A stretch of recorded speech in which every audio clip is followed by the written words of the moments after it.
The Aquarius moon and the Aquarius ascendants. This video is for you. So for all the Kumbh Rashi people can watch this video, and also the Kumbh Lagna or Aquarius ascendant people can watch this video. Or if you have a cluster of planets in Aquarius, this will still be very useful for you because that means your chart has a lot of Kumbh Rashi or Aquarius energy in it, right? What is the difference? Moon is your mentality. So if you're Kumbh Rashi, your thought process and your mentality, your feelings are all seen from Aquarius. If your ascendant or your first house is in Aquarius, that means your body and anything related to your ascendant, your personality, your body will be seen from Aquarius, right? It's a difference between a software and a hardware. Physical pain is seen from ascendant. Sadness, depression, or happiness, extreme feeling of love, happiness is all seen from moon. Your emotions are seen from the moon or your Rashi. Okay? Your physical constitution is seen from ascendant. So before I start, quickly mention some traits about the Aquarius people. So Aquarius people are usually very, very knowledgeable people, right? They could be subject matter experts.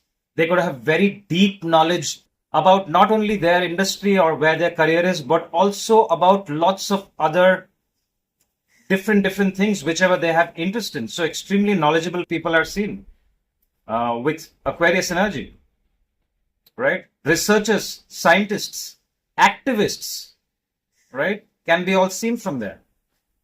Some very good astrologers have Aquarius ascendants and Aquarius moons, especially Aquarius moons. Astrology is seen from there, right? Because why Scorpio?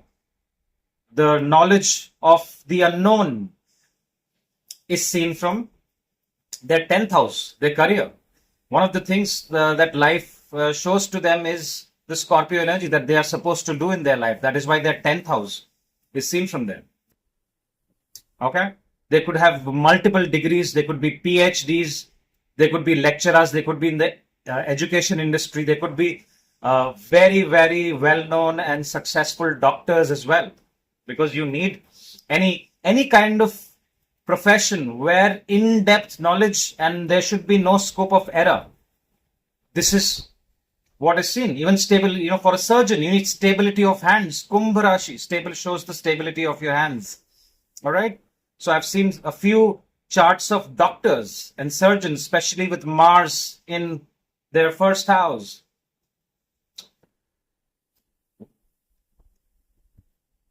In Aquarius. All right.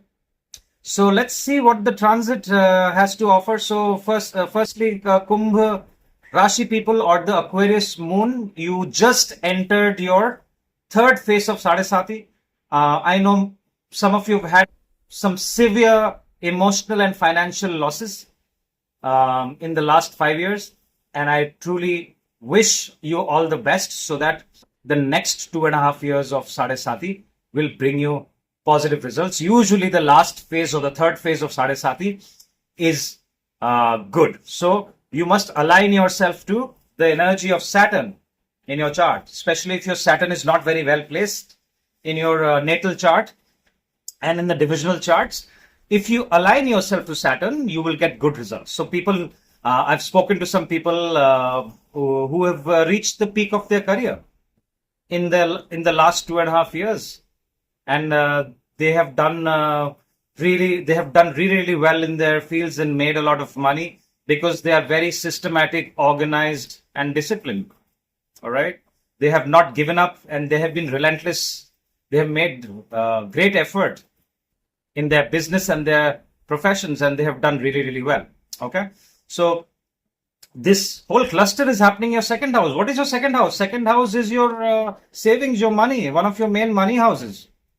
So this cluster for people who are going through a good Mahadasha, for example, Venus Mahadasha, okay, or Jupiter Mahadasha, Mercury Mahadasha, and it is strong, and these planets are very strong. Even the Antardashas of these places, one of your Dhan Yoga could get activated and you could get some major gains during the time I have mentioned here.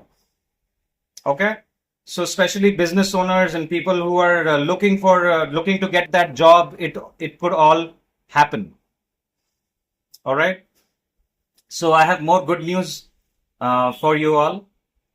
Make sure make sure that you are humble and well spoken and gentle with how you approach your family, friends, and your colleagues, because you see lots of action in the second house.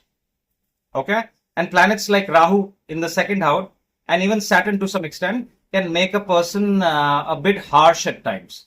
All right, what you eat is very, very important. So avoid any consumption of alcohol and eat very simple food that is easy to digest. Okay. Um, we will also look at certain dates here, certain trigger dates. Uh, be very careful on the 14th of April, because Saturn and Rahu will be conjunct on the same degree. They will pass each other. Rahu will eventually move out and come to your first house. So not just from now, this, what I'm saying, you need to practice it for the next year and a half or 2 years. All right. You need to look after your health, and especially your neck, throat, and your food intake needs to be of primary concern, so that you get the best results of this particular transits and in the coming years, right? Avoid alcohol, avoid smoking, and be very humble. Think before you speak. All right. The more you look after these things, the more positive. Why? Because this is all happening in your this area, things that you say, and your neck and your shoulder area. All right. So it's good to look out for these particular things that I'm saying. Saturn will look at your fourth house, where Jupiter has already been sitting there. Third aspect.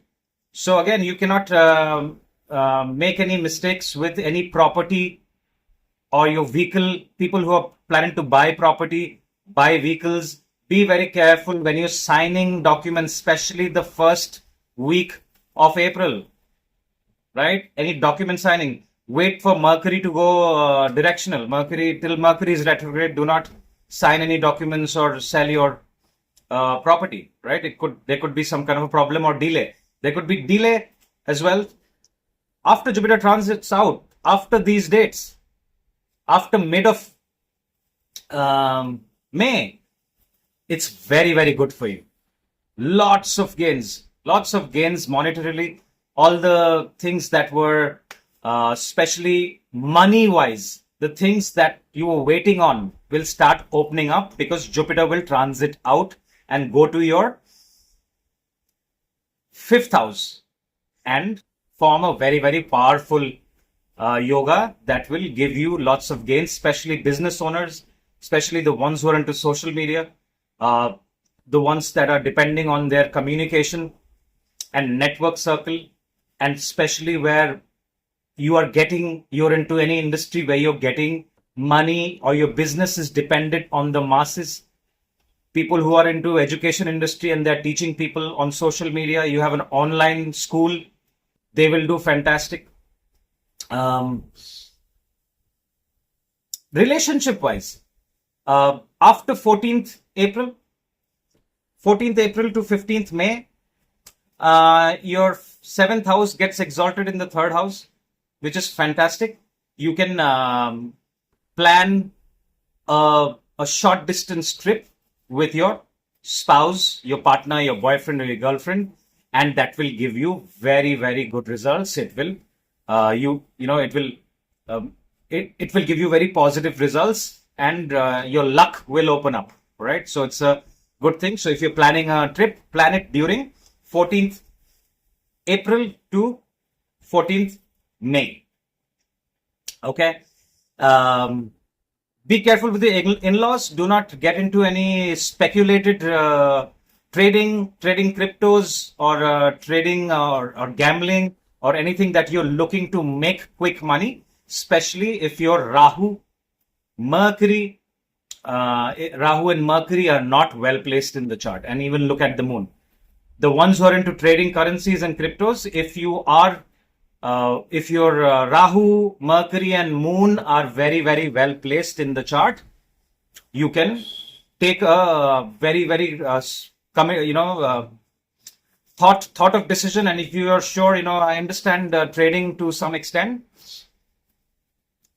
If you see that you will definitely, you're very, very sure about it, then you can do it. But if your natal chart, your 5th house, your 8th house, and your Rahu and Mercury are weak, you may book severe losses. So instead of that, you can look at, investing long term, right? Instead of trading cryptos and losing a lot of money. All right. Overall, I see gains. So people who have a very strong second house, especially if Jupiter is very well placed and you're running through, even if your Venus is very well placed, Mercury is very well placed, Saturn is well placed in your chart, in the divisional charts, you could get sudden gains during this time because your second house of money is getting activated. So those who are waiting for that court case or inheritance or something where you're supposed to get money or your property or your vehicles, it can suddenly come through during this time. All right. So these are my thoughts. If you have any experiences to share, please mention in the comments. If you like this video, hit the like button and share it with your friends and family that are Aquarius that could get help from this video. That's all I have for you, and I'll talk to you soon. Bye-bye.